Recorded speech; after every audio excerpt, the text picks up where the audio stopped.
Welcome back to Wake Up Cricket. It's 8 a.m. and this is the place where you need to be if you want to know everything that's happened in the world of cricket, especially if you've missed a couple of matches from yesterday. Like, share, and subscribe, all that good stuff before we get into it. Now, I know if you're a Rajasthan Royals fan, you might be disappointed, but if you're an Indian cricket fan, you should be a little more disappointed. Now, if you want to know the why, let's get into it.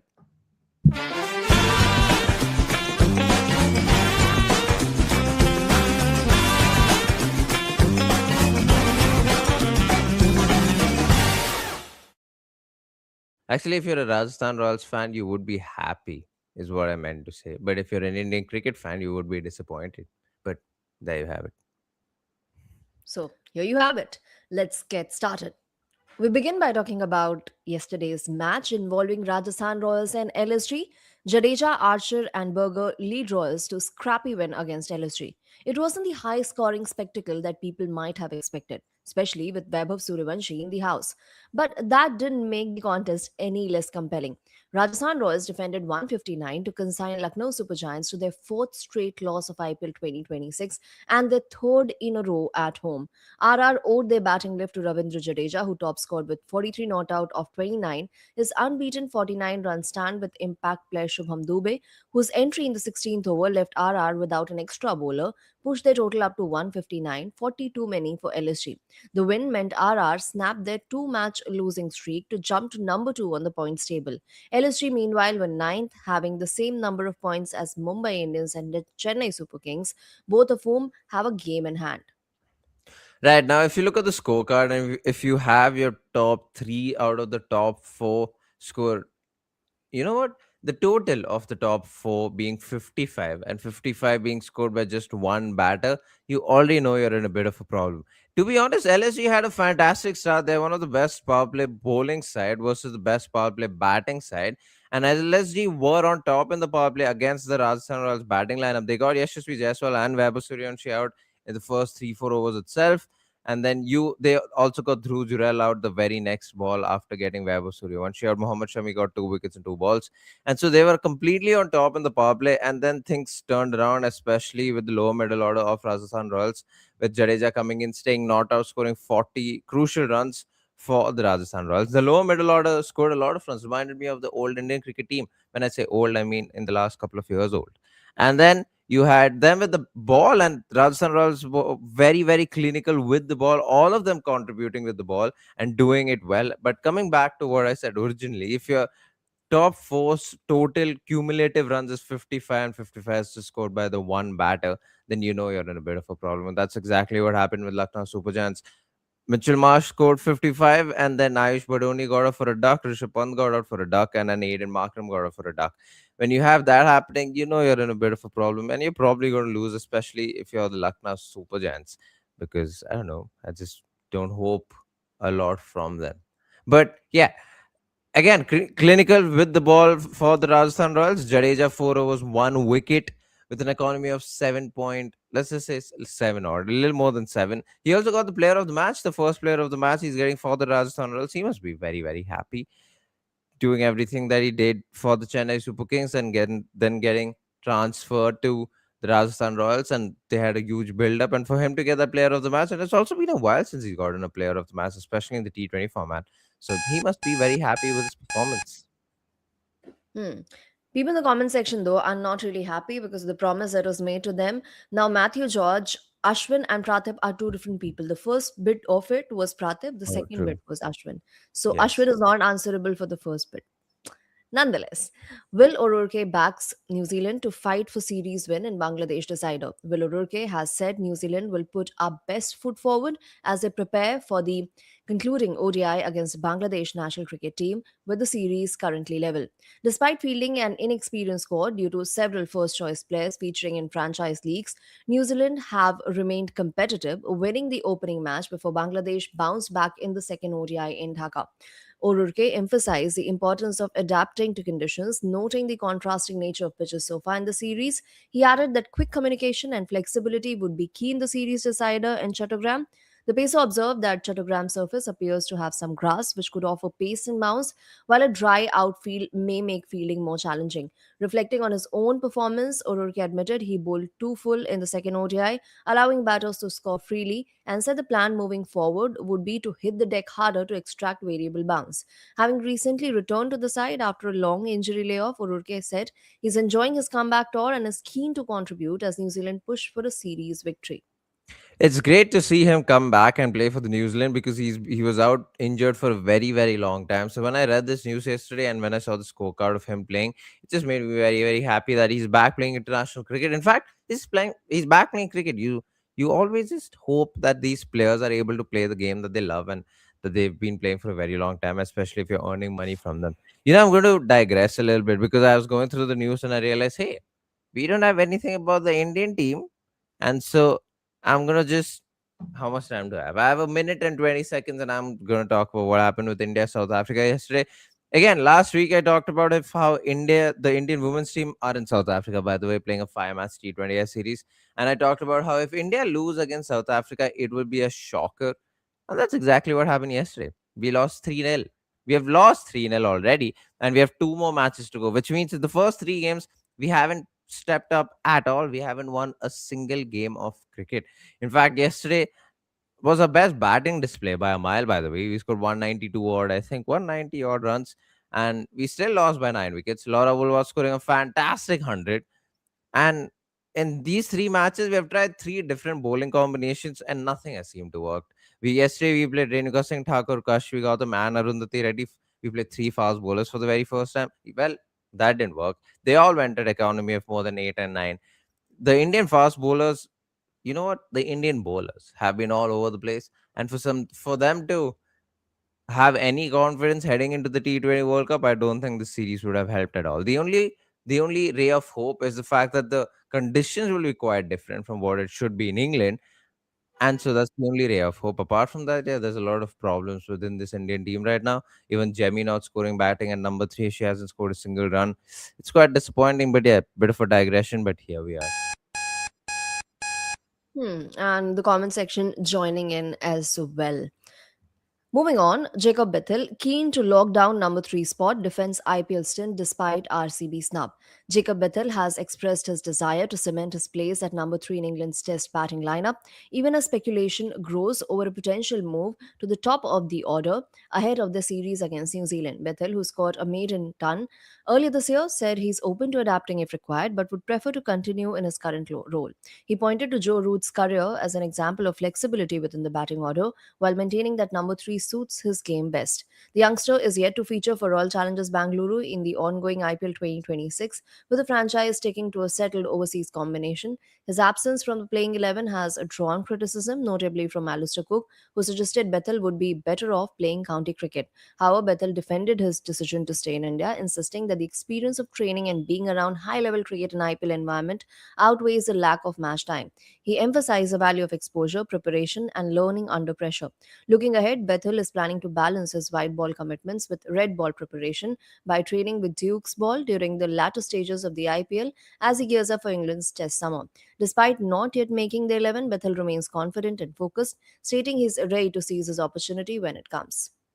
Channel 2, you make a very interesting comment, right? People's Pope's downfall from the test vice captain to getting replaced by Bethel to barely even being a backup option now, all within the span of a single series, needs to be studied. To be fair, it's not even a single series. Pope's downfall was coming about. It was coming about for a very long time. And Bethel scoring runs. To be fair, he didn't even score a lot of runs. He just scored enough runs in that England Lions game versus Australia A, is what I want to say, during the Ashes. Ashwin says always biased towards Channel 2. Damn, I'm getting called out for my biasness. Well, now I've read your comment as well. Right. So he scored those runs and then he was called to play for England and he scored that 100. So he does have a test 100 finally. He has a first class 100. Damn, I'm supposed there's boycott Ashwin already. Damn, in my such a young career, I'm already getting cancelled. But right, that being said, it's not a surprise that a lot of England ex players are upset, especially Alistair Cook is upset by the fact that Jacob Beth is not playing county cricket. I'll see whether I see that perspective that he's not getting a lot of game time, and if he wants to continue to play in the number three position in the test format, he needs to play more test cricket. He needs to play more first class cricket, which is also why he will need to play more county cricket. But right now, he's in a place where he's not getting a lot of matches.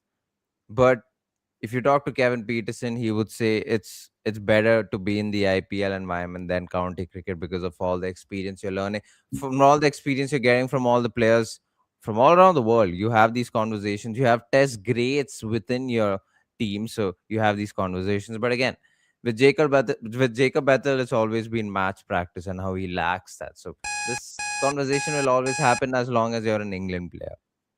Yeah, and Channel 2, probably that was coming since the time of the New Zealand series, although eventually England decided to stick with Pope, but the runs didn't come consistently for Pope. And coming back to the IPL question, we've seen that, right?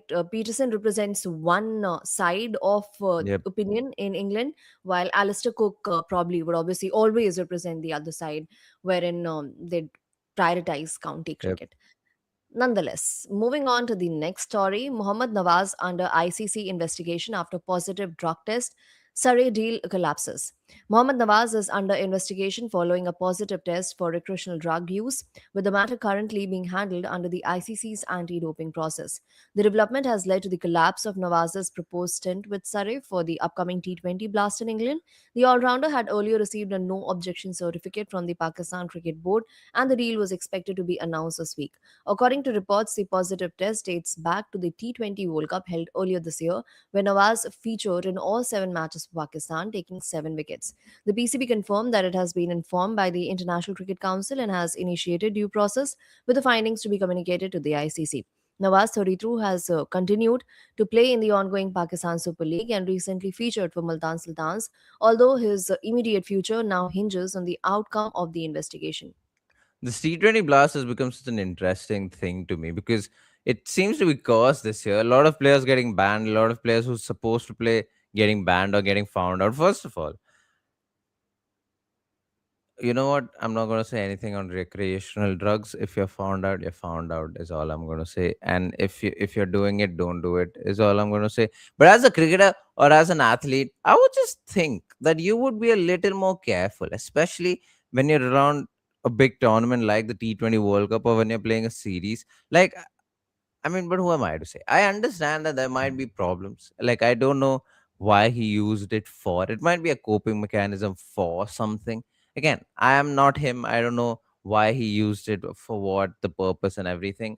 It might be just for fun, for all we know, or it might be a coping mechanism for something. And so it's easy for me to sit back and say, hey, don't use it. But again, I would just think as an athlete, especially if you're representing a country, especially when there's so much scrutiny, anyways, especially when you have to be careful about every single thing. Maybe that's it for a bit of a relief. But if you have to be careful about every single thing, you would just think that drugs is the last thing you would do, especially around series and matches and tournaments, because you know you're going to get tested at some point, and you don't want to be tested positives because not only will that be a news all over the cricketing world, but then you will be looked down upon a little bit. And yeah, I don't know. Just it just seems like something that you wouldn't want to do. And this coming back to the T20 Blast bit where I spoke about how it seems cursed. Even Peter Siddle, if I'm not wrong, is almost banned from playing T20 Blast because he played this unauthorized league in Goa or just around the world, and one of them being in Goa. And so yeah, this T20 Blast has become a very interesting T20 tournament. Very good PR campaign in banning players and players getting banned even before showing up. But yeah, don't do drugs, lads. Anyone watching this, never do drugs. It's never a good idea. And that's my time. Yeah, and Samit Patel too got banned, although that was again for featuring in that Goa Yep. league. Moving on, three Puducherry cricketers suspended over alleged assault on under 19 coach. Three Puducherry cricketers, J. Karthikeyan, A. Arvindarajan, and S. Santosh Kumaran, have been suspended from all cricketing activities by Cricket Association of Puducherry following serious criminal charges. According to CAP, the players are involved in a case that includes allegations of attempt to murder and assault on under 19 coach Venkat Raman. The incident reportedly took place on 8 December 2025, and a formal charge sheet has been filed at the police station. The matter is currently pending before a judicial magistrate court in Puducherry. As a part of the disciplinary action, three players have been suspended rather with immediate effect from all CAP activities. They've also been barred from entering CAP premises, including the CHM campus in Tutipet, and are prohibited from representing Puducherry in any domestic or external cricket tournaments.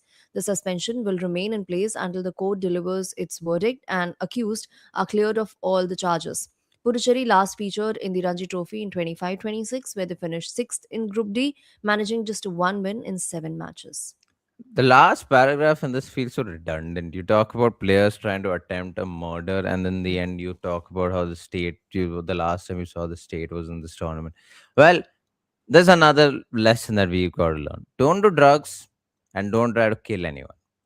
And now sometimes the combination goes both hand in hand, but even individually, don't do them. This was such a I don't even know what to say. I was shocked. I was very shocked that this was a news to begin with, and I didn't know how to go about writing it out because, yeah, I just don't know how to explain it. There were three players who allegedly tried to attempt, allegedly, it's on air, tried to attempt attempted to murder the coach. We don't know what the reasons are. We don't know what led to it. We don't know anything about the background of it. We don't have context to it. But regardless of context and background, when you know that you're going to attempt to murder, something really must have gone wrong. Like something really, really bad must have gone wrong. Either, now this is me just making theories up because why not? Either the coach knows something about the players that they don't want to let out, or the players and the coach just had a very bad altercation in itself defines a Or very maybe over bad fight. selection. Yeah, Huh? something over selection Yeah, potentially. exactly. I was going to say, yeah, either getting dropped or selected, or either or. But still, like, what could warrant you to? I mean, what is the rationality behind it? If you were to even do it, you're not going to have a cricketing career anyways. Yeah. So then, in my head, I would hope that these players are not only banned from all of these, but they're arrested and put in jail. Not only for the safety of the people around, but especially the coach. And also ensuring that the right example is set, because no matter what, whether you're selected or not, this is not something that you can do. Nonetheless, it's Exactly. meme time. Yeah, exactly. Nonetheless, it is meme time, and India's population is around 1.46, 1.47 billion. And in that, how many Ajay Devgans are there? Well, apparently, according to Reddit, two of them, or according to a lot of people, actually, you should see this interview. It's quite enjoyable. Where At least Nags, 100 or 200 of those. Or okay, fair, that's too a conservative figure. Guys, in the fair. comment section, what is Oh your yeah, estimate? let us know how many Ajay Devgans are there in the world. Nags saying, see, people are saying you look like Ajay Devgan, and Krunal Pandey doing exactly what he needs to do with the Vimal. I think it's a Vimal Pan Masala ad. Look at our show today. We've talked about say no to drugs. We've talked about Yes. pan masala and then assault Attempt to murder. attempt. Yeah, it's quite a not a digression. It's quite a left path for a channel that talks about cricketing news. But Yeah. yeah, Krunal Pandey knew what he was doing, and he did what he had to show that hey, I do look familiar, similar to Ajay Devgan. This interview was quite enjoyable for a lot of reasons. They also bring up the Hardik Pandya, Krunal Pandya, whatever's going on for a couple of seconds, and that is enjoyable. It's just fun. It's just fun banter, and that's what you get with Mr. Nags and the RCB channel. He talks about things not a lot of people can ask and talk about, which is fun, which is why you watch it, which is also why it's funny. Hashtag say no to Vimal Pan Masala, yes, or drugs, or assault, or anything that could get you behind bars, or just anything that can affect anyone badly. Let's just put it that way. This covered all the crimes in one live stream, saying it's living it up. Yeah, that's exactly what we did. Unfortunately, in a place where the introduction was a place where you get to know about cricket. Well, if you've sat through this, you've also learned a lot about illegal things. Let's just put it that way. Early in Tonight's the game, morning. exactly early in the morning. Yeah, which is quite unfortunate if you were watching this. By the way, tonight's match is a blockbuster of a game, except there's a lot of anticipation for a lot of things.